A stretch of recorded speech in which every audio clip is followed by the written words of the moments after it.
Welcome to the last lecture on this M&A module entitled Post-Acquisition Management and Strategic Outcomes.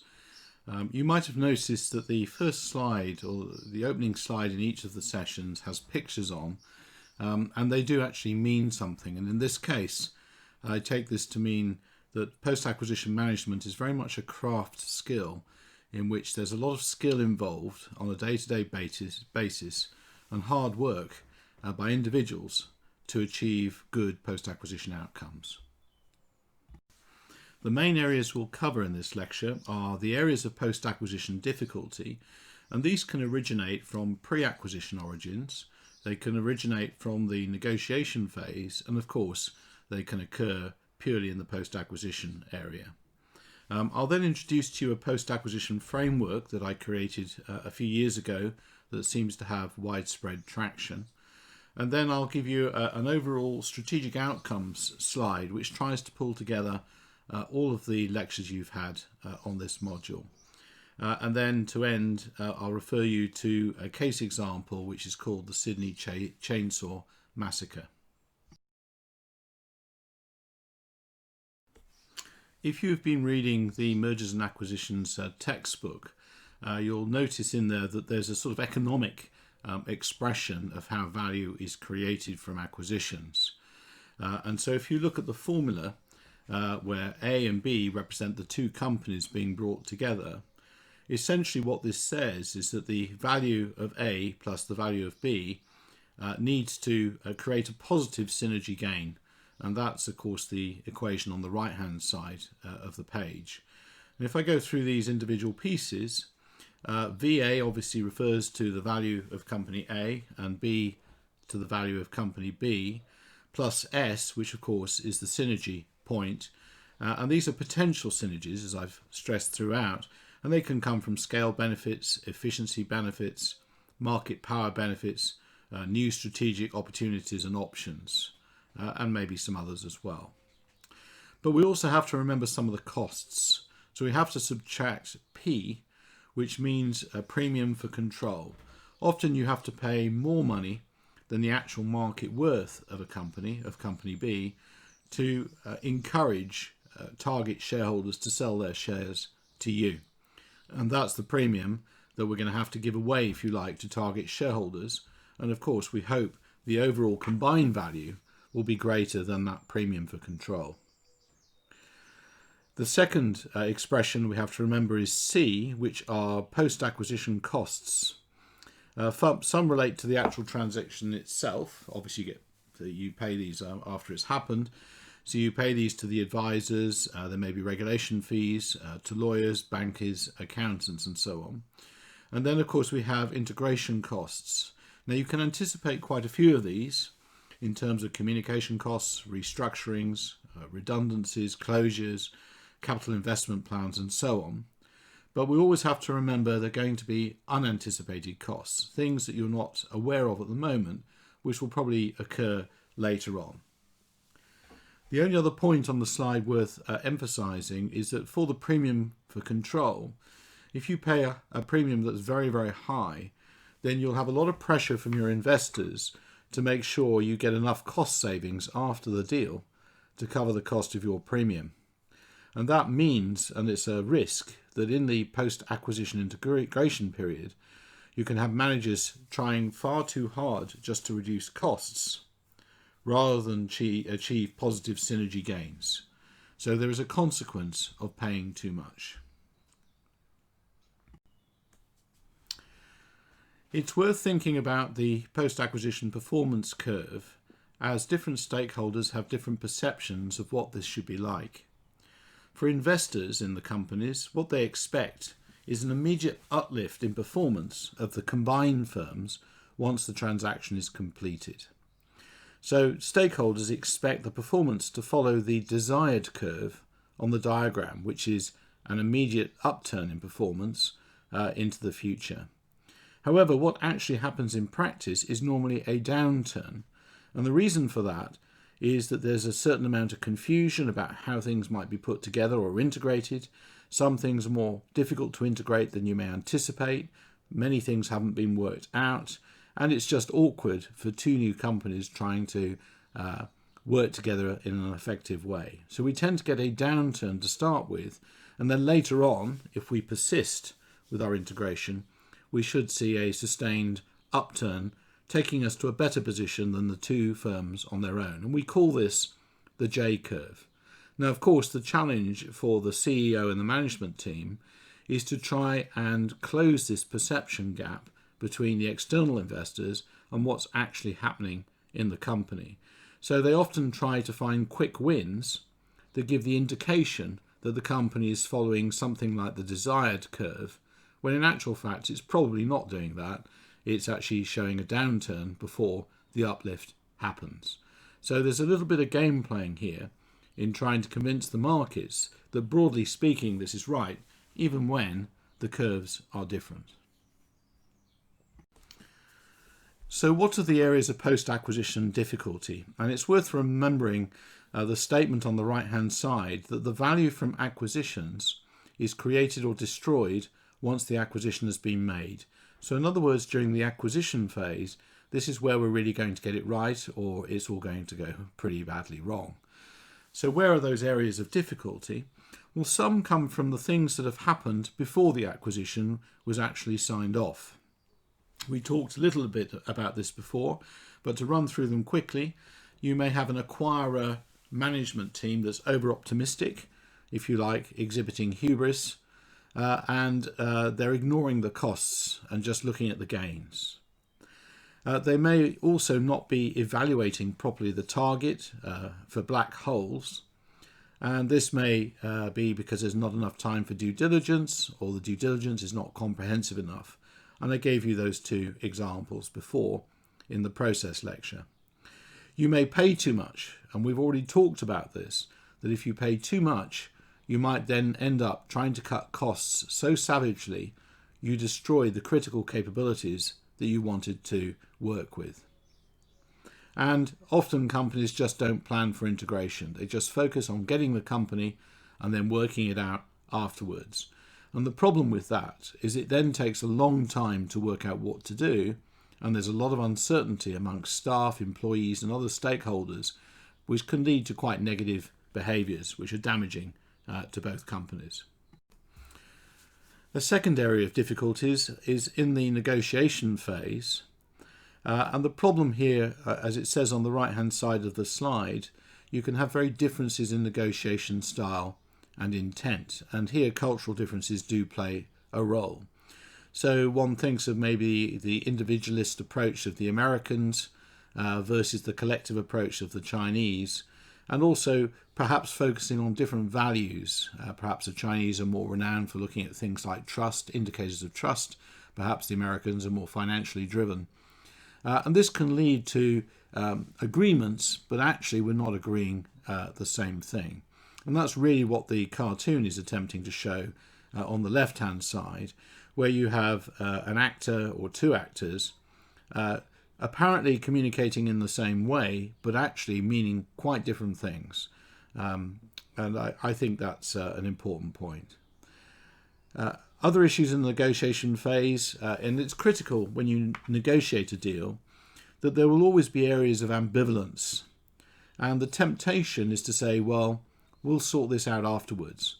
This is very dangerous because obviously you're in a different power relationship once the deal's been done. So ambivalence should be resolved, and often they're really the tricky points that are going to cause massive tensions afterwards. So really make sure that you minimize the areas of ambivalence. A nice example was for one company, I can't mention the name, where they spent a very large amount of money, nearly $1 billion, on buying a company that had a complementary technology that they wanted to integrate into their own. But they wouldn't allow the engineers to speak to each other. It was just done at the senior level of the company. And on the face of it, it looks as if these technologies would be very complementary. Within 3 weeks of the deal finishing, in the integration phase, the engineers came to the chief executive and said, fundamentally, these technologies are incompatible and we cannot make them compatible, which was a complete disaster as that was the whole purpose of the deal. The only thing they could do then was to find lots and lots of cost savings to try and convince the market that somehow this deal was successful, when in fact it was a failure. We also talked a little bit before about fraud in the case of Ferranti and ICI. Again, this is something around in negotiations. If you need to know critical customers in order to do a good deal, you cannot allow the other party to not release those to you. And then finally, who's actually in the room doing the negotiating and who's actually going to do the managing afterwards? And we talked about the wall before, a discontinuity between deal negotiators and the managers actually taking charge. So it's very difficult after the deal has happened if the CEO or the managing director of the target company then suddenly has to work with somebody else in the acquirer that they've never met before, who might have rather different expectations to those that were verbally agreed during negotiations. So the negotiation phase can cause significant problems. And then thirdly, in the post-acquisition phase, one of the most highly cited areas of difficulty is called culture clash. And the picture shows you a cultural iceberg, which I'm sure you're aware of, where 10% of culture is visible in terms of what people wear, for instance, and the way they speak and perhaps the way they look. But 90% of culture, of course, is invisible to see. You can't see it. And it's about deep-seated values, priorities, and assumptions. And this is where we can get very extreme differences, even whereas on the surface people seem similar. And I would argue that the culture underpins the way that businesses compete. So this really does matter a lot. I'll give you a few examples. So at the national level, which refers, of course, to cross-border deals, there was an example where a medical research company in the UK was taken over by a Swiss medical company. And the UK company was in a very high-tech building, a glass pyramid with glass walls, glass ceilings, glass floors. So when the Swiss managing director came over to meet the British managing director, they were standing on the top floor and they could look down through the building to look at what the employees were doing. And it was about 10:30 in the morning. And what the Swiss managing director saw was employees standing around chatting to each other, holding drinks. And so he asked the British managing director, what are these people doing? And the British said, well, it's 10:30, they're having a coffee break. And the Swiss managing director said, well, that's not company policy. We don't have coffee breaks in this company in Switzerland. We need to discuss this. He said, I'm about to fly back to Switzerland and I will phone you on Monday and we'll discuss company policy. And the British managing director said, well, please don't phone Monday because it's a bank holiday and there won't be anyone here. The Swiss managing director was not impressed with this. And for years afterwards, there was a general view that the British don't work very hard. They're always having coffee breaks and they're always having bank holidays. But the truth of the matter is that the Swiss have far more public holidays than those in the UK. And the people in the UK work far longer hours than the Swiss do. But it was that little cultural exercise of coffee breaks that actually was so different to what the Swiss were used to. And that was used against the British company for a long time. Anytime there was a problem, perhaps a missed order or perhaps the customers weren't happy, it was because the British weren't working hard enough. At the regional level, and this obviously applies to particularly larger countries, but it's prevalent in many places, you can get very big regional differences which can surprise acquirers. So in Scotland, which is in the north of the UK, two publishing companies decided to merge. It was a merger in this case. One was based in Edinburgh, which is the capital of Scotland, and the other was based in Glasgow, which is the largest industrial city. And they're only about 110 kilometres apart, and there's a very, very good motorway network and very good train links between the two. So they thought it would be fine to combine the two companies and move everything to Glasgow so you get scale efficiencies and you don't have to operate 2 sets of premises and so forth. When the deal was completed and they started to say to the workers and employees in Edinburgh that they needed to move to Glasgow, all of them said there's no way we're going to move to Glasgow, because in Scotland Glasgow is not seen as anywhere as elite as Edinburgh. On the African continent, there's a big difference between North and South Nigeria, as some banks found when they went into mergers and acquisitions, with very different working practices, which meant combination was hard to implement. And then also we still have cultural differences at the corporate level.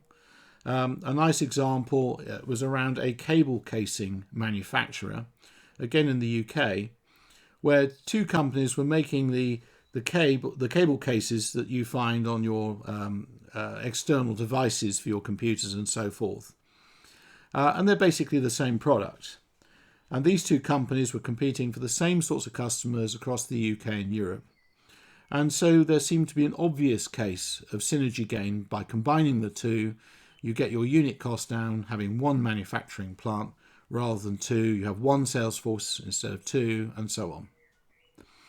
However, in one company, they took the view that selling these products was actually a very skillful art requiring very high quality salespeople. And their view was the product was pretty generic, so actually sales came through good marketing. So they rewarded their sales force highly with high quality company cars like Range Rovers, top of the range mobile telephones, sports club benefits, and so on. However, in the other company, they had completely a different view. They felt actually the quality was in the product, and that marketing was something that was relatively low key and a relatively low grade type activity. So in that company, they paid the engineers better, but the sales force were treated fairly poorly with low salaries and very poor benefits, driving poor quality cars.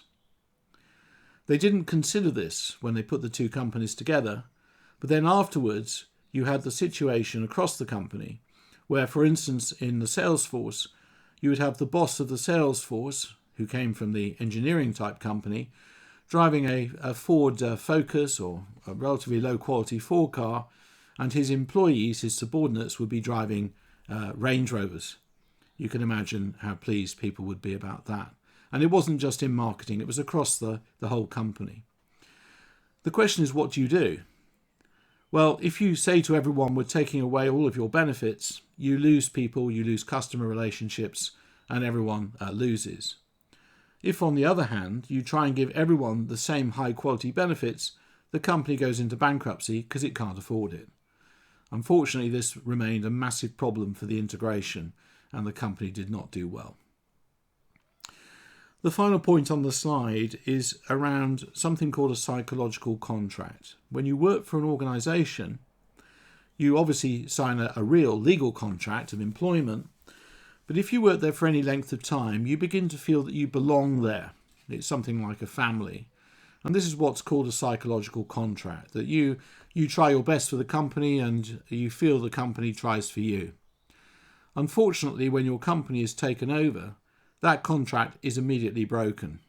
That loyalty is gone, and this can be quite distressing for employees, feeling that nobody cares anymore and they feel a bit dispossessed. And this can lead to quite negative behaviours. Now, one thing I should also say to you, that although culture is often blamed as the main reason for acquisition integration failing, it also can be a scapegoat, by which I mean it's an easy thing to blame when in fact the causes of integration failure might actually last or be somewhere else in the organisation. So be a little careful. It's not always culture itself that is the reason. Sometimes it's just used as a convenient form of blame. So let's talk very briefly about culture. This is a model that I think is quite useful by Fons Trompenaars, and it basically says that on the outer circle we have explicit culture, which consists of products and artifacts, the sorts of things you can see and touch, the sorts of pens that you use, the cameras you use, the ties that you wear, and so on. Inside of that are a set of norms and values, which are the sort of meanings you ascribe to those artifacts and products, and you very rarely explain those. And at the centre is the basic assumptions, or the implicit culture, that you never talk about, and it's very difficult to surface. And of course, this is where your deep-seated clashes in culture can originate from.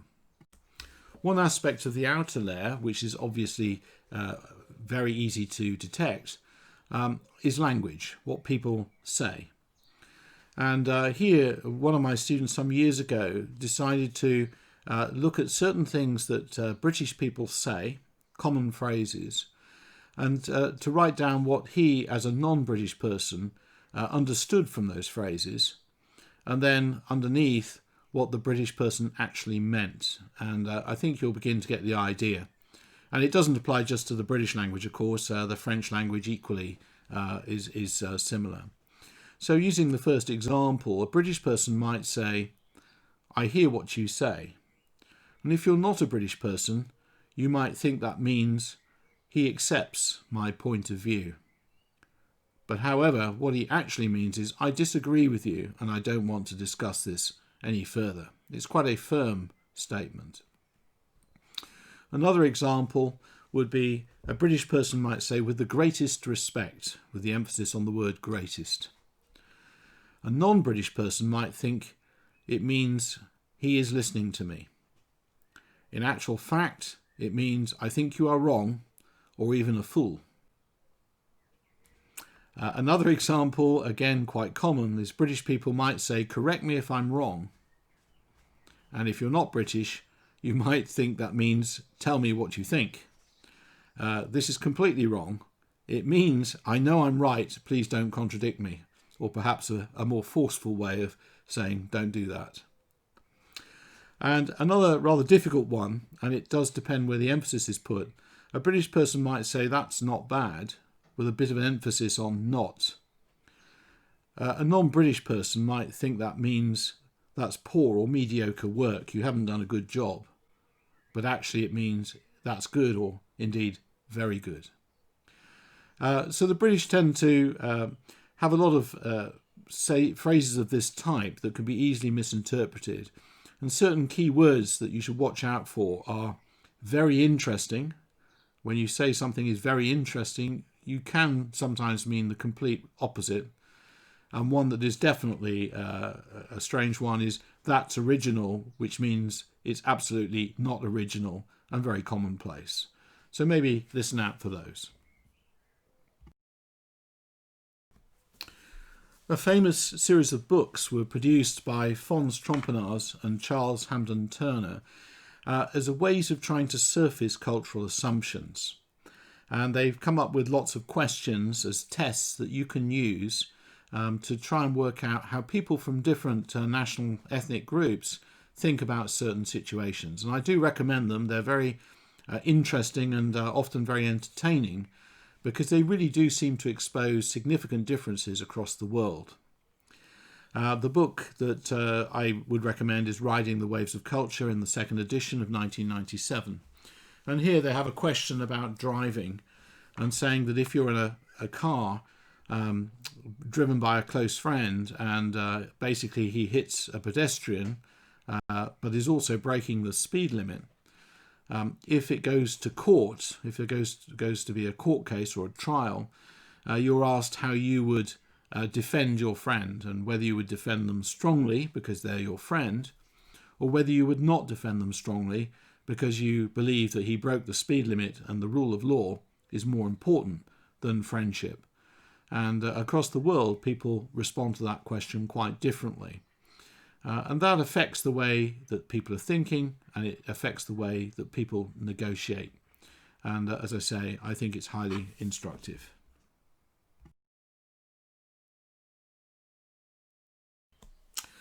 You have probably heard of a very famous academic called Geert Hofstede, who wrote a book called Culture's Consequences. And he carried out the largest survey to date, I believe, of workers in IBM across the world to identify cultural differences. And he came up with 5, which are very easy to find out on the internet. And these are different ways in which national cultures are supposed to be operating. The one I want to present here is slightly different. There are overlaps, but this again is relating to Fons Trompenaars and Charles Hampden Turner, and they've identified 7 cultural dimensions which I think are worth bearing in mind. The first one is around rules and relationships, and that was the purpose of the test on the previous slide about whether in a car accident you support your friend or whether you believe you should support the rule of law. So in your culture, do relationships, are they more important than what the law says is correct? And some countries are extremely rule-bound, such as the Germanic countries, where law is supreme. In other countries, relationships are far more significant. The second one is around groups and individuals, which means the extent to which individuals are allowed to act in a self-motivated way, or whether you always have to be working in a group. And of course, America is famous for its individualism, where individuals do their own thing. In other cultures, such as the Japanese, it's extremely group-based, consensus-based, where to stand out as an individual is seen as a sign of weakness or a problem to be managed. The third one is around feelings and emotions, and whether you should be demonstrating and showing these openly. In some cultures, like the Greek culture, for instance, it's common to be highly emotional and flamboyant, whereas I'm afraid the British culture, we really feel very uncomfortable at the sight of feelings and emotions. We tend to repress those a great deal. No surprise then, it's very difficult for Greeks and British to work together, as you can imagine.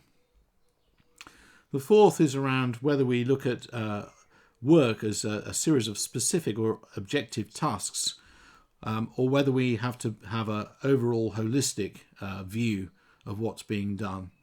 Highly technocratic countries like Germany are very specific in the way they deal with problems, whereas perhaps the more Asian cultures like the Chinese tend to have a more holistic view of things. Again, that can allow to complexity in communications. The fifth one is around how you gain status. In some cultures, it's clearly related to monetary or financial gain. So if you become wealthy, then you must be high status. But in other cultures, it's much more socially embedded and how you're viewed in your community. And this is important, of course, because you can send the wrong signals if you're trying to reward someone in a socially oriented community just by sending them a check or some money. The sixth one is about whether you're inner directed or outer directed. This is whether you take the initiative yourself or whether you wait to be told what to do. I have to say this was quite interesting. I visited a number of Disney theme parks, and you can just stand and watch tourists from their different countries operating in very different ways. If you have Americans in the theme park, they will charge off in different directions straight away as individuals. Whereas you'll often see large groups of Japanese or even Chinese waiting to be told where to go next. And then the final one is around time. Whether you see time as sequential and rare or synchronous in that it carries on over long periods of time and it's not actually a rare thing at all. So things will repeat themselves, in other words. In some countries, the Swiss are particularly famous, time is measured microscopically. Everything has to run on time.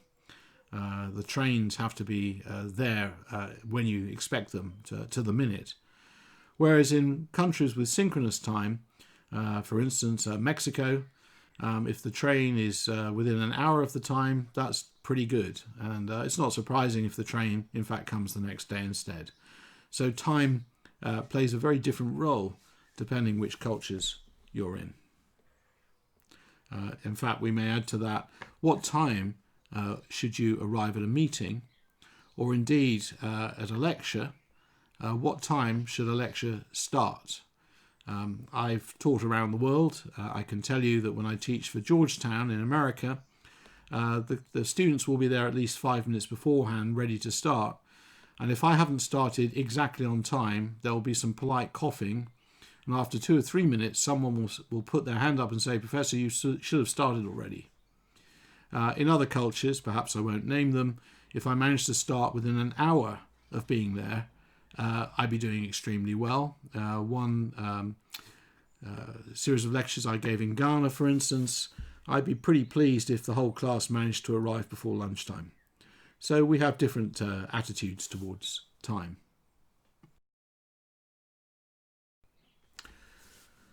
Culture also can exist in differences within a single organisation.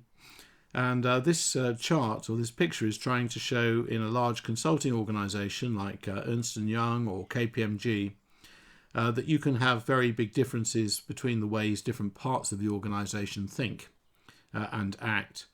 So, for instance, in say Ernst & Young or PricewaterhouseCoopers, you'll have accountants who think of themselves rather like generals. So the top picture of a tank are generals moving large amounts of forces with great precision over a landscape to achieve a well-defined end. And on the top right, we have the consultants who see themselves as wizards, people who can come up with brilliant ideas to solve complex problems. However, the wizards, the consultants, when they think of accountants, don't think of generals. They think of them as lowly mechanics in the bottom left, doing a rather boring and mundane job, and they think they're overpaid. And for the accountants, when they think about the consultants, they don't think about wizards. They think actually, the bottom right picture, that it's all smoke and mirrors, a confidence trick, and that they're overpaid. So fairly easily then you can see tensions within these large companies between different groups of activity.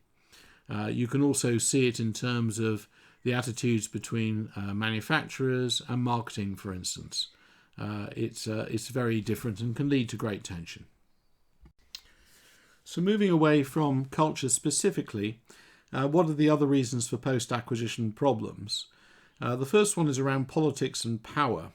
And of course, integration is always negotiated in some way. And this can be down to the relative power that different interest groups have. And that negotiation power requires often a top manager voice. So it's very important when companies come together, if you're the acquired company, it's very important that you have some voice in the boardroom so that they hear your side of the story. Otherwise, the acquirer will just impose change as it sees it.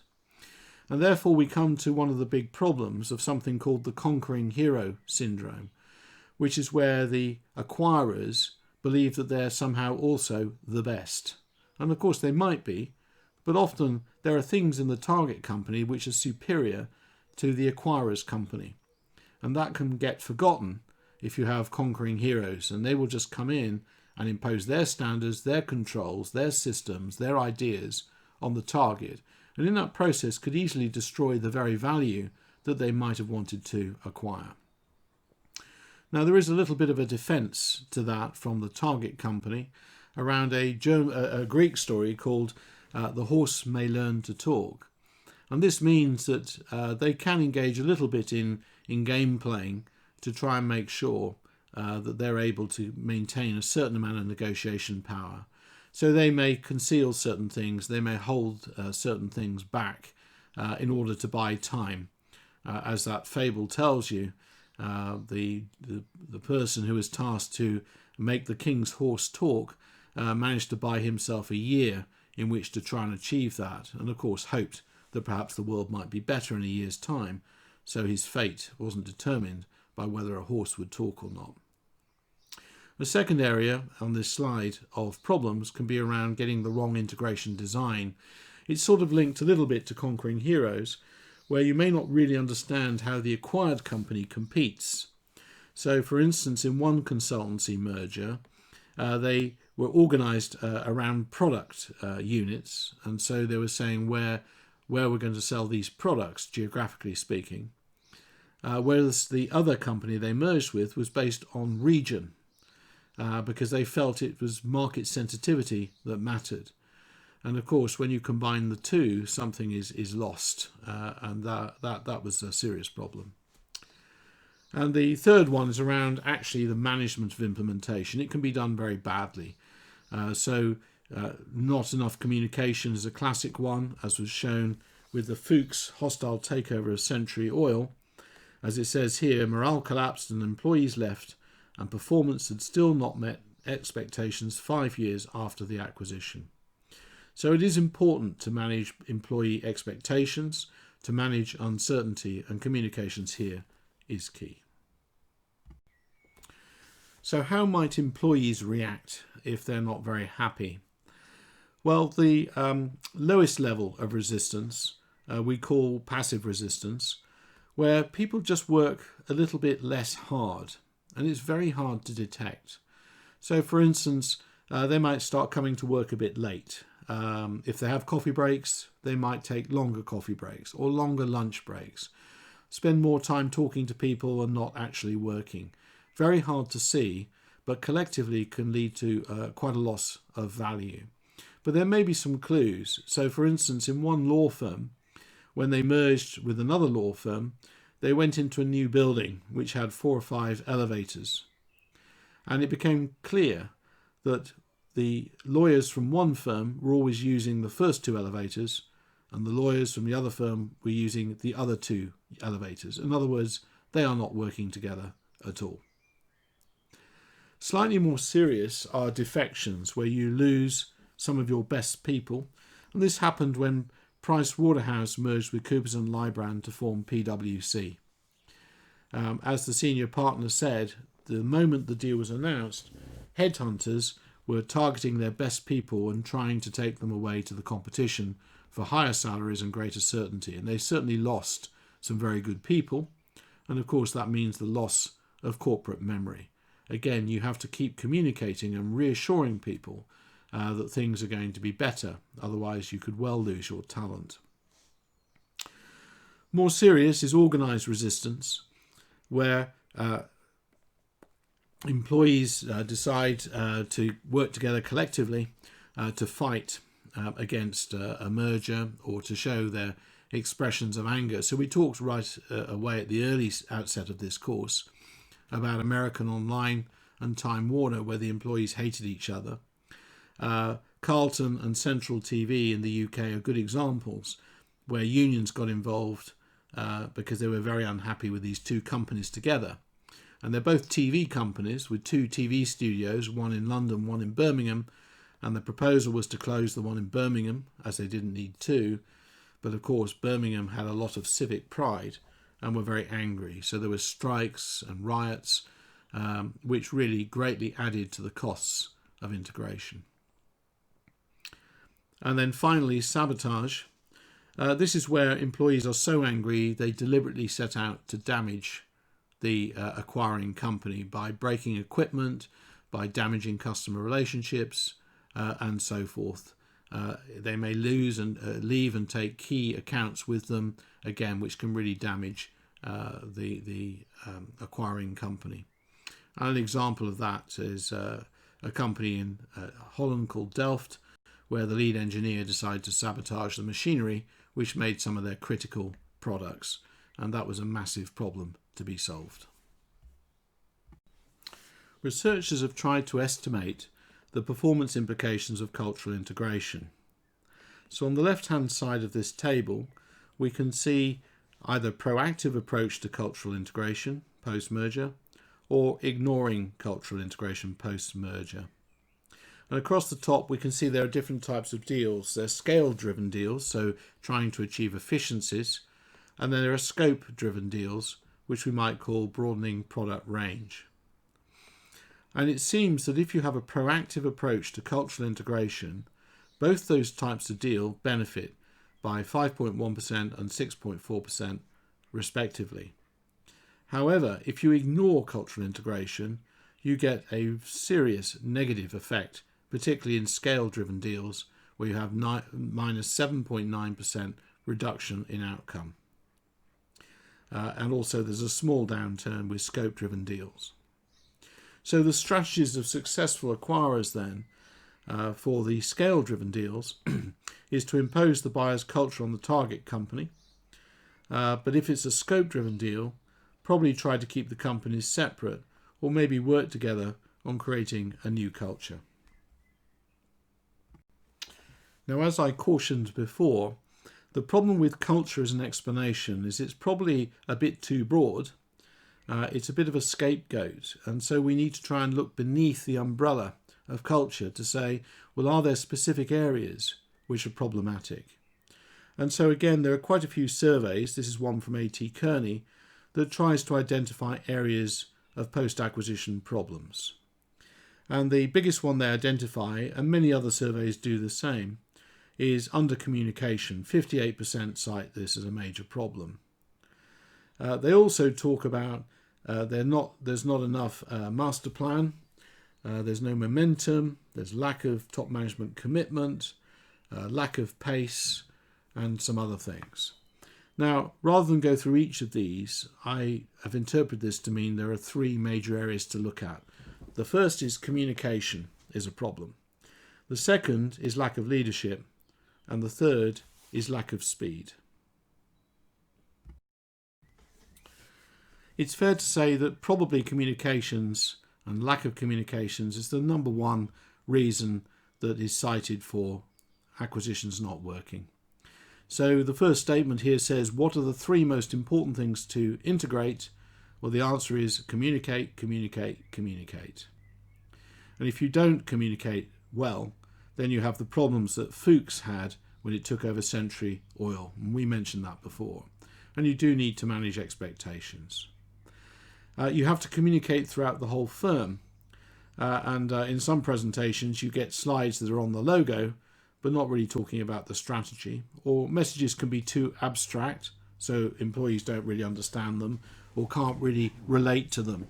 So if someone says, well, we're going to improve our return on investment by 12%, what does that mean if you're working in a factory?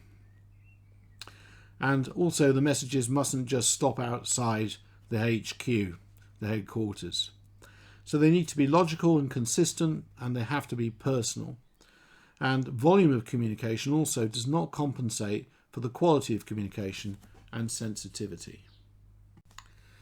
One of the most important things around communications is trying to link the individual to the overall strategy, the big picture, if you like, of what the purpose of the acquisition is and how this relates to individuals on the ground.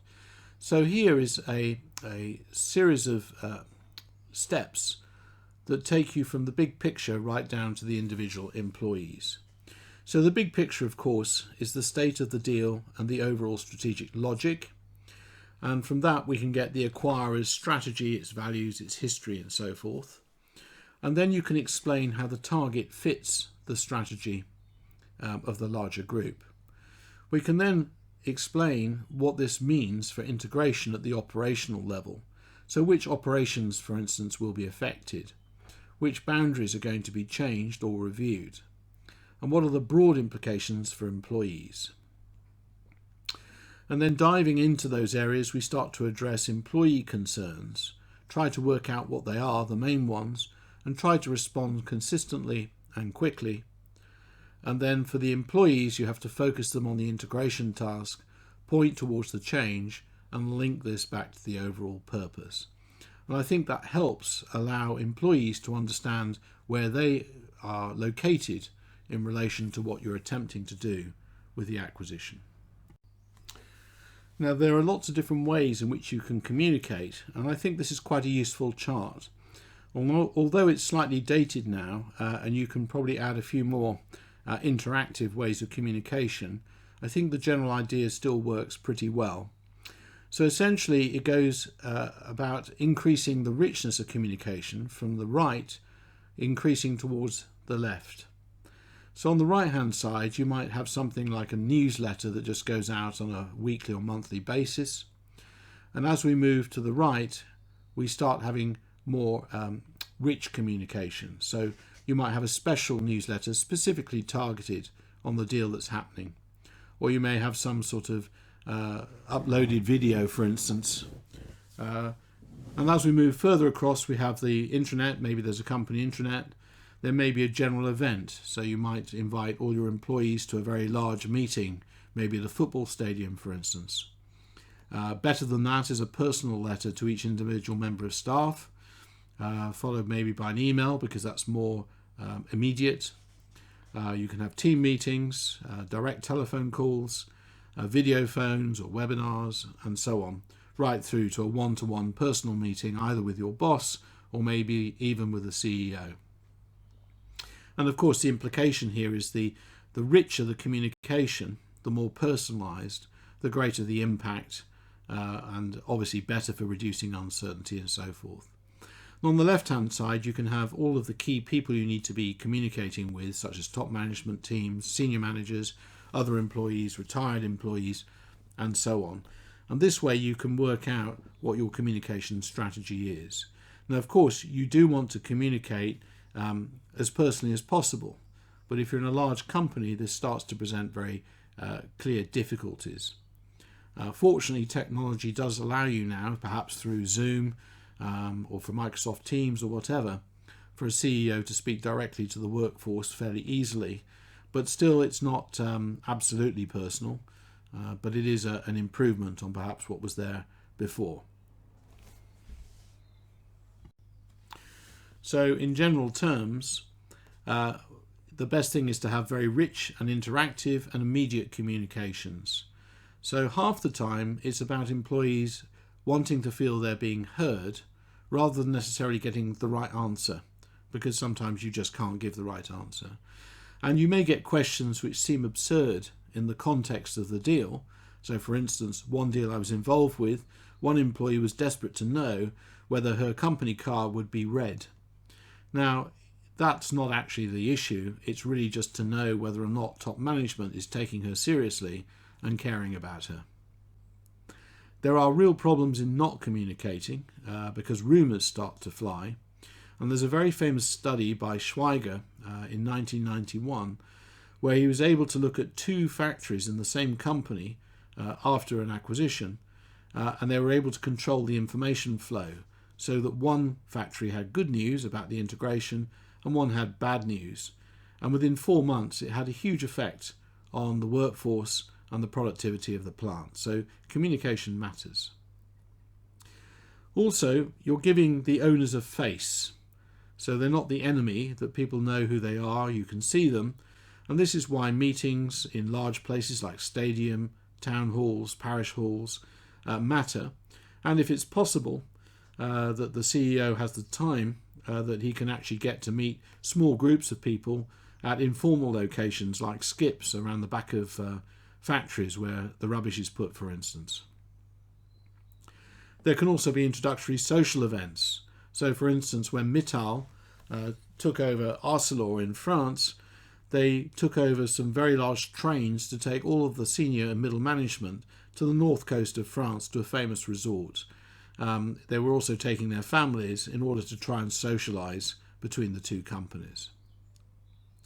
Now, communication is not just internal, but it also has to be external, and you have to make sure you're maintaining communications to key stakeholder groups, such as investors, key suppliers, major customers, the media, and of course, the regulators.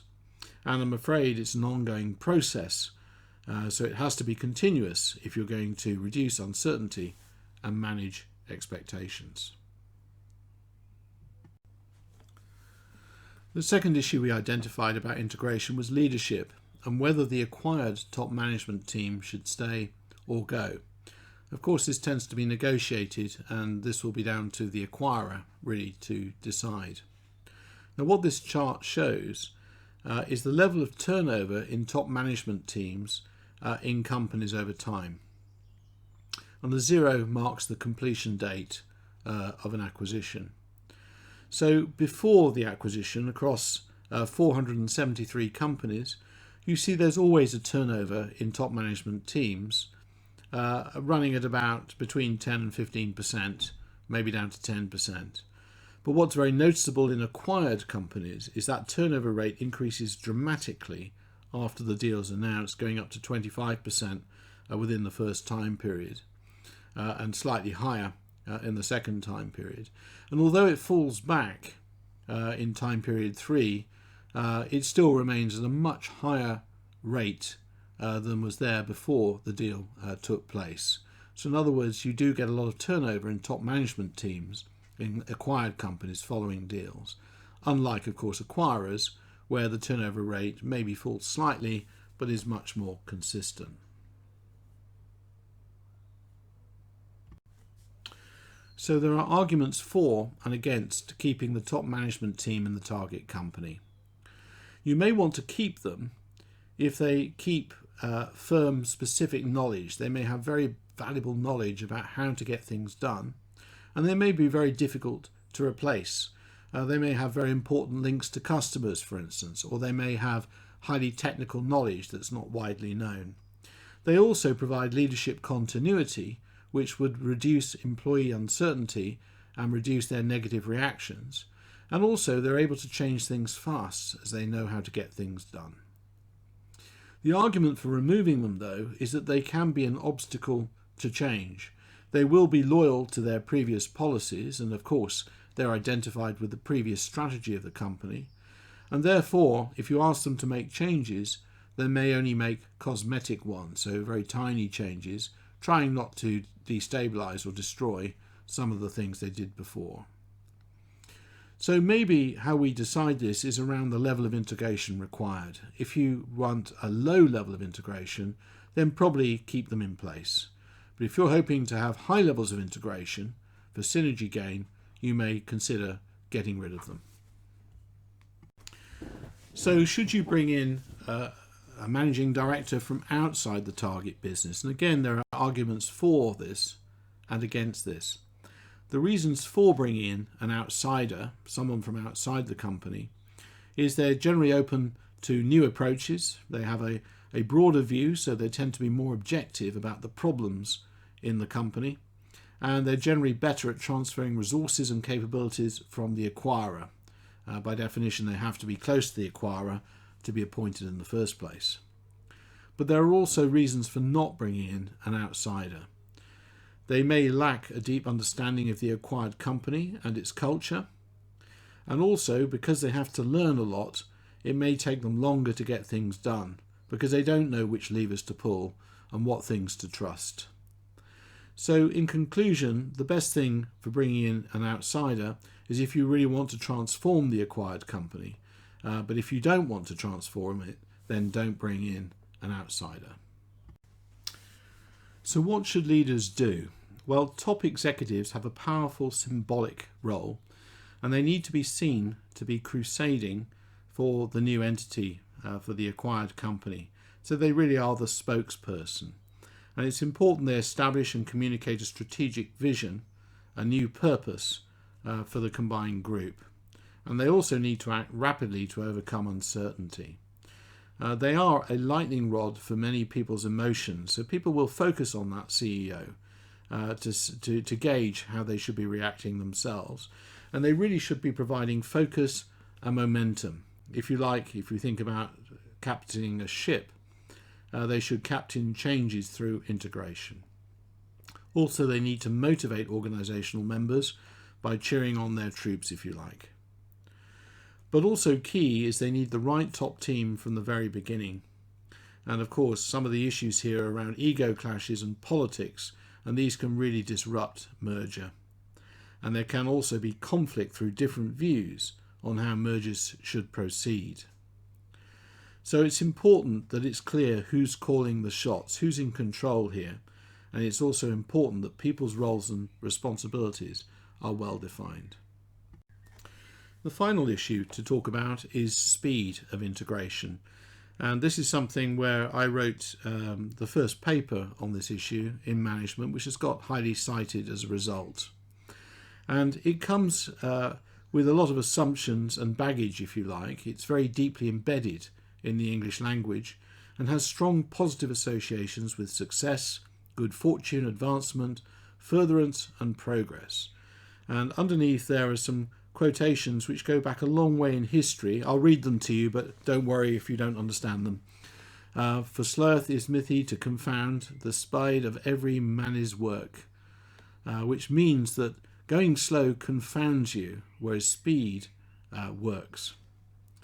God send you speed in 1789, and for boldest men speed ever best, 1791. So going back hundreds of years, there's a very positive aspect to the word speed.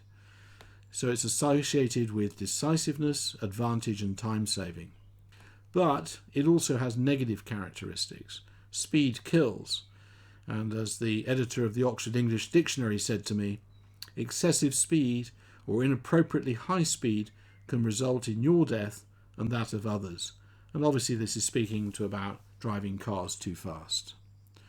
So I would say the pace of speed is a basic good, but contains increasing costs.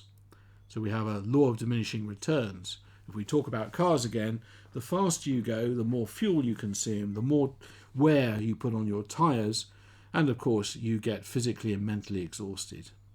Also, it reduces the richness of experience. And this was a quotation that was used when they created the TGV or TGV in France. A poor life this, if, full of care, we have no time to stand and stare. The point being that you go through the French countryside so fast that you really miss it all. So speed has consequences. So from my early research, which is in your reading list, it became important to look at a specific time period. My original article, I think, suggested 90 days, but it's become key to use 100 days. And as PricewaterhouseCoopers said, the authors were Feldman and Spratt, first 100 days is when all critical actions should be launched, as this is the outer limit of employee enthusiasm, customer tolerance and Wall Street patience. To use their language, if your transition is not progressing along a 100-day critical path, you're behind the power curve. And they go on to say that a 100-day target for the integration process is important, and so speed has become a central message from consultants. Now, it's not quite that simple. I think you can see positive reasons from a financial perspective because time costs money. In other words, the faster you integrate, the faster you get investment returns. And from a behavioural psychology point of view, sustaining uncertainty in workforces is definitely a bad thing. Therefore, if you go faster, you should reduce uncertainty. So integration speed has advantages. It's good for stakeholder enthusiasm. At the earliest stage of the deal, you have euphoria and heightened expectations, and that can allow you to successfully complete a deal and drive through some changes. But after the deal, we get something called entropy, which means that enthusiasm begins to decline. So in other words, early actions for quick post-deal wins is a good thing, and it can delay the onset of entropy. From an organisational change perspective, again, less time in a suboptimal condition is a good thing because you have less instability, less costly readjustments, such as incurring expense through internal rationalizations and inefficient operations and maybe poor market interface. It reduces your time exposed to external uncertainties. It also gives your competitors less time to respond. So these are all good advantages of acting fast. But what is sacrificed on the altar of speed? An important piece of research by Homburg and Bucerius in 2006 in the Strategic Management Journal article says that speed is effective in different ways. And here they look at, on the left-hand side, the extent to which organisations are related externally, whether it's high or low, and at the bottom, whether they're related internally, going from low to high. And the green shaded areas in the triangles are positive outcomes. So what we can see is if you have businesses that have very low internal relatedness and they're related externally, in fact, speed is negatively correlated with success. In other words, speed can actually do harm to you. If you look at the bottom right-hand side, if we're very related internally, but externally very unrelated, low external relatedness, then speed has a very strong positive effect with success. And of course, in the other two boxes, we find that it's somewhere in the middle, that there is some positive relationship between speed and success. Now, this is called a contingency framework, which means under some circumstances, speed of integration is a good thing, but under other circumstances, speed of integration can actually be harmful. So now we're going to start looking at a structural solution to post-acquisition integration. I think the previous slide showed you that maybe there are different ways to integrate, and that may have different implications, for instance, for speed of integration, for retention of top management, and some other issues. Now I want to talk about this on two dimensions in terms of two questions. The first, to what extent do we, the acquirer, value the target's unique configuration of capabilities? And this allows us to decide how much autonomy or freedom should the target company have once it's been purchased. And the second dimension is to what extent can value be created through sharing resources and learning from each other. And we're going to call this dimension knowledge and capability transfer or sharing. So this is a framework I developed some years ago in 2015 along with my co-author Maureen Meadows, published in a journal called Long Range Planning, and it's quite highly cited.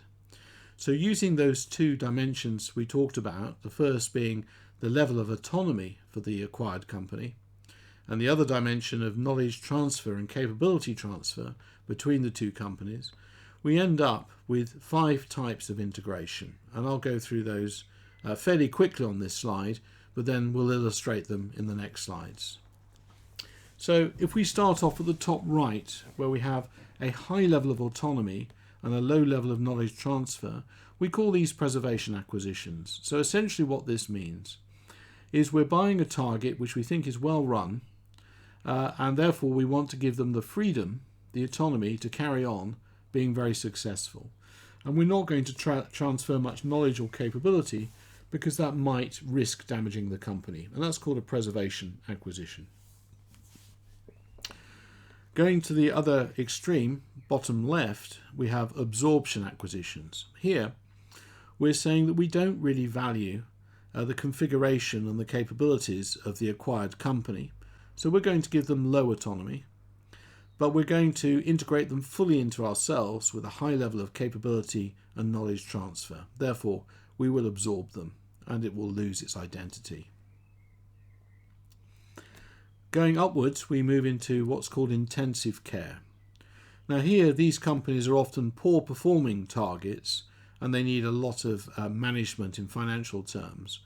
Now maybe they haven't been very well run, so we're not going to trust their management team, and we will give them a very low level of autonomy, and we will impose strong financial controls. However, what we won't do is integrate them a lot into the parent, just in case they're badly run and it might affect our businesses as well. So we call that intensive care, rather like putting them into hospital. And then in the bottom right, we have the other extreme, where we're buying companies which are very well run indeed, and we want to give them high levels of autonomy, but also we feel working together we can create something new and exciting. So there's also the intention to have a lot of knowledge and capability transfer over time in a symbiotic type relationship. And in the middle, we have a type of deal which is around reorientation, where we give them moderate levels of autonomy. They're quite a good business. And we give moderate levels of capability transfer because we feel there are synergies. And this is a sort of medium middle stage acquisition. So what's the implication of each of these types for managing a target company? So first of all, look at intensive care. And the little cartoon here means the acquiring company calls the shots. It imposes strong controls on the acquired company, getting it to jump through the hoops to perform better. It has little or no impact on the parent organisation because there's very little integration. The acquirer has a firm hand with rapid, directive target setting, and the value for the acquirer is buying these deals at a good price and turning them around in the short term. What are the risks? Well, there's high business risk because the company being bought is not in good condition, but there's low integration hazard. The time frame is short, maybe only a matter of 60 days for integration, and change is highly focused.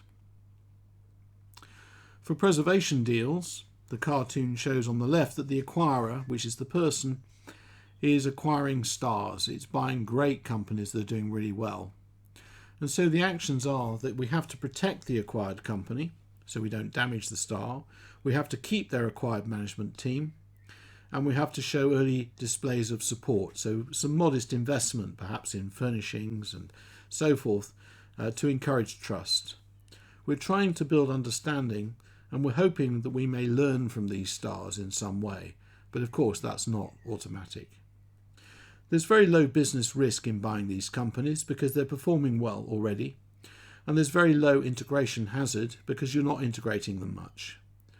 But it takes time to learn, so it's a long time frame, and the changes you make are going to be relatively small and piecemeal. With absorption deals, you're going to be amalgamating the acquired company into the parent company, really in a militaristic fashion, hence the figure on the left in a tank. And you're going to set up integration teams to coordinate, investigate and integrate. You'll identify a transition structure. You want to work out quickly which are the critical deduplications. So are you both doing the same things? In which case can one of those be closed down? For instance, you don't need 2 head offices. You may not need 2 manufacturing sites. You may not need 2 depots. You have to manage all employee expectations because this really is a strong combination. And in some deals, you may even ask everyone to be interviewed again for their jobs. So there can be very high integration risk and high business risk as you're destabilizing both the parent and the acquired company. The time frame is relatively short, but it will take you a few weeks to do the research you need. But it can take around 9 months, maybe as long as 5 years to integrate in an absorption case. The change here is highly complex. The next one is symbiosis, where you're buying really great companies, but you feel working together, maybe you can create something new. So here it's not about trying to cut costs, but it's the classic synergy of 2 + 2 = 5. So here you need to organise protection of the acquired company so it doesn't get damaged by your own systems and procedures. You want to retain key employees and manage all employee expectations. And you're going to try and encourage people to work together to come up with new solutions and maybe even a new organisational structure.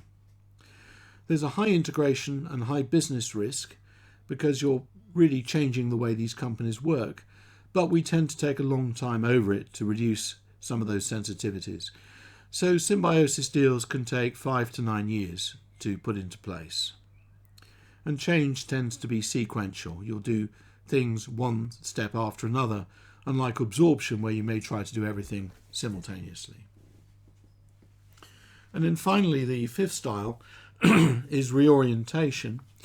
Often you're buying a company that's in good health, but you can integrate the central administration functions and you can align marketing and sales functions, but maybe you leave the distinctive resources alone. So you may not really make many changes internally to the acquired company. So you may leave operations as they are.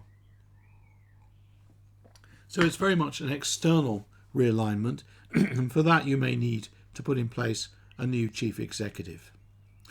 So if we think a little bit about time, we can see that intensive care is an extremely fast integration style, followed by absorption, which is also pretty quick.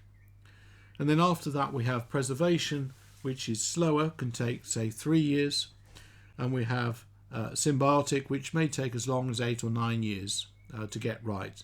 And reorientation is somewhere in the middle of those. In terms of top management, you'll probably get rid of your acquired chief executive in the absorption deal, but you'll definitely retain them in preservation. And in the symbiotic deals, you'll probably keep the CEO for a short period of time to help a smooth transition, but then get rid of them after maybe 18 months to 2 years. With reorientation, that tends to be a bit faster. You may put in place a new CEO straight away. Now, ironically, for intensive care, you might think that you would change the CEO, but often they don't because you need fast change. So here you keep them for a period of time until the company is stabilised, and then maybe you'll change them going forwards. So the final slide on post-acquisition integration is a couple of practical things that one could do to try and improve your chances of integrating successfully. Of course, it assumes that you do a good pre-acquisition due diligence, but then you need to plan in detail for what your integration is going to be afterwards. You have to take charge actively, and you have to communicate effectively. That means instantly, honestly, deeply, continuously, and critically, interactively. It has to be two ways. It's sensible to reevaluate what you actually purchased, because there's bound to be some issues and problems that you were not aware of.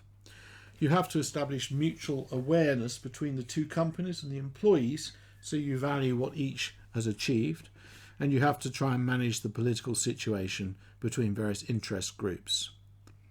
It's valuable as the acquirer to show commitment to the target company, and although it may not require much investment, it may just simply be repainting something, for instance, or redecorating.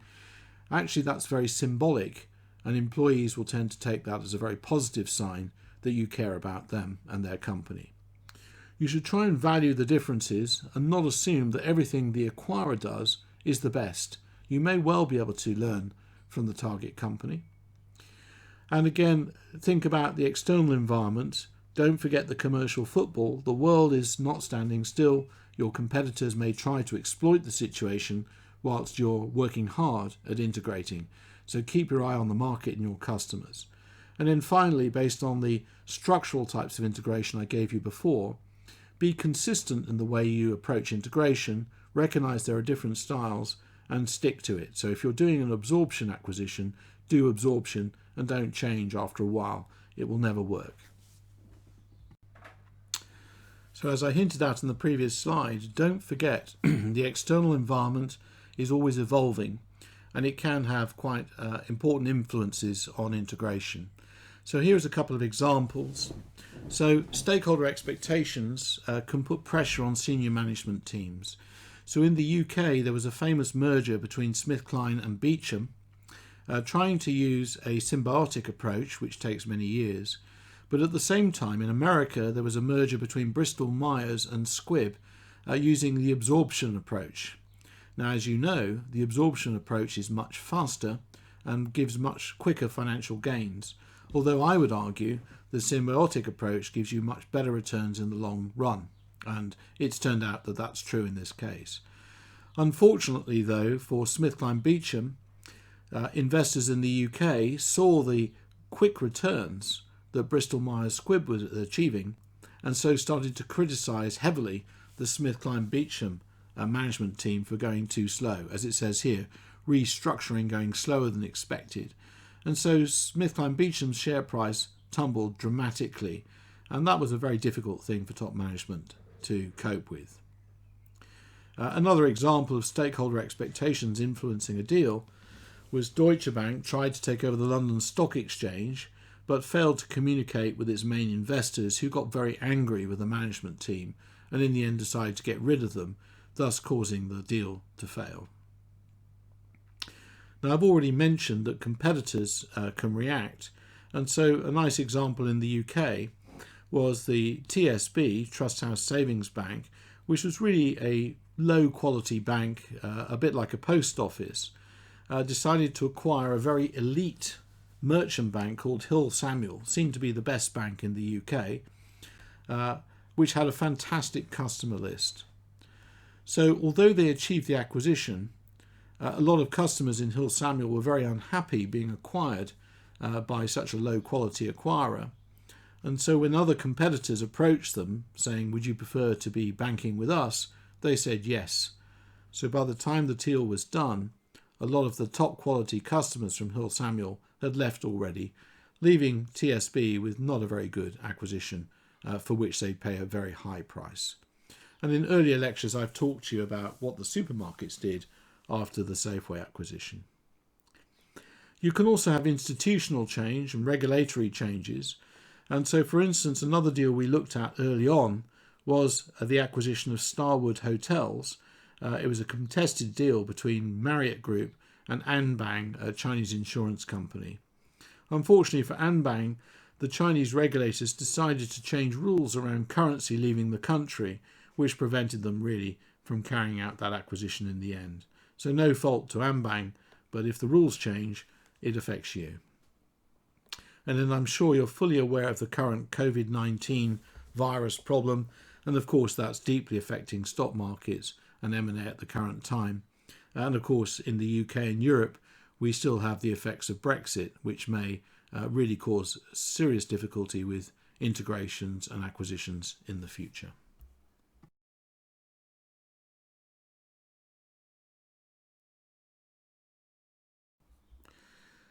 So this is a final slide that attempts to bring everything together into one diagram, and as you can see it's quite complicated. But if I go right back to the very beginning, we talked about whether or not acquisition strategy, which strategy you choose, is linked directly to acquisition performance. And a lot of academics over a long period of time have struggled to make that link. And the reason, as you know now, is that pre-acquisition process gets in the way. It can really destabilize the relationship between the strategy and performance. And also, as we've just discussed, post-acquisition integration also moderates the effect between strategy and performance. So we have to take these stages of the process into account to understand the relationship between strategy and performance. Also, these are all surrounded by different types of context, such as the industry context, which, if that changes, affects performance. We also talked about institutional context changing, so what the regulators do, and then more macro contexts, such as the effects of Brexit, or as we're living at the moment, the COVID-19 virus. All of these destabilize the simple relationship between strategy and performance. However, there's some interesting, very recent research which is beginning to say that if we have a narrower definition of strategy, we can actually pursue that to better performance over time. So if we look again at the strategy, if we look specifically at exploitation strategies, where we're aiming for efficiency gains, and we have a consistent post-acquisition approach, say using the absorption integration approach, it seems that does link to superior performance. It gets more difficult if we look at different types of acquisition, like exploration. It seems the performance outcomes are harder to establish. So if you're thinking about any acquisition and you're trying to evaluate an acquisition, you need to think of all these levels and layers if you're going to try and get close to what the ultimate performance is likely to be. So in summary, value is won or lost in the post-acquisition implementation phase, and you do need to think below the broad synergy terms and be clear on how that value is actually going to be created in terms of actual capability transfer and knowledge sharing. What organisational conditions and structures are necessary? Can we abstract capabilities, or are they part of much more complicated assets? Are they embedded in a whole series of routines? And what's the trade-off? By pulling them apart, do you create other unexpected problems? Reasons for underperformance can come from all parts of the process. It can be embedded in pre-deal rationales, pre-deal due diligence problems, and also post-deal mismanagement. And also, mergers and acquisitions do not happen in a vacuum. Competitors will react, the regulators may change rules, and the world, of course, continues to run and throws up all sets of opportunities and challenges. So to really understand mergers and acquisition performance, as I've tried to stress throughout the whole of this lecture series, is you must understand it as a multi-level, multidisciplinary phenomena. And this is what I tried to stress in the textbook that I wrote in 2007, and I explained some of that in chapter 1. So now, if you're going to look as an example of post-acquisition integration difficulties, you might like to look at the Sydney Chainsaw Massacre case and have a look at the following questions. First of all, the pre-deal motives. Why did this deal take place? What's the strategy? How is this going to improve the competitive advantage for the acquirer? And then look at the actual event. What actually happened? And then fourthly, what's your interpretation or explanation for these events? And then finally, if you were a consultant to the acquirer, how would you handle the situation differently?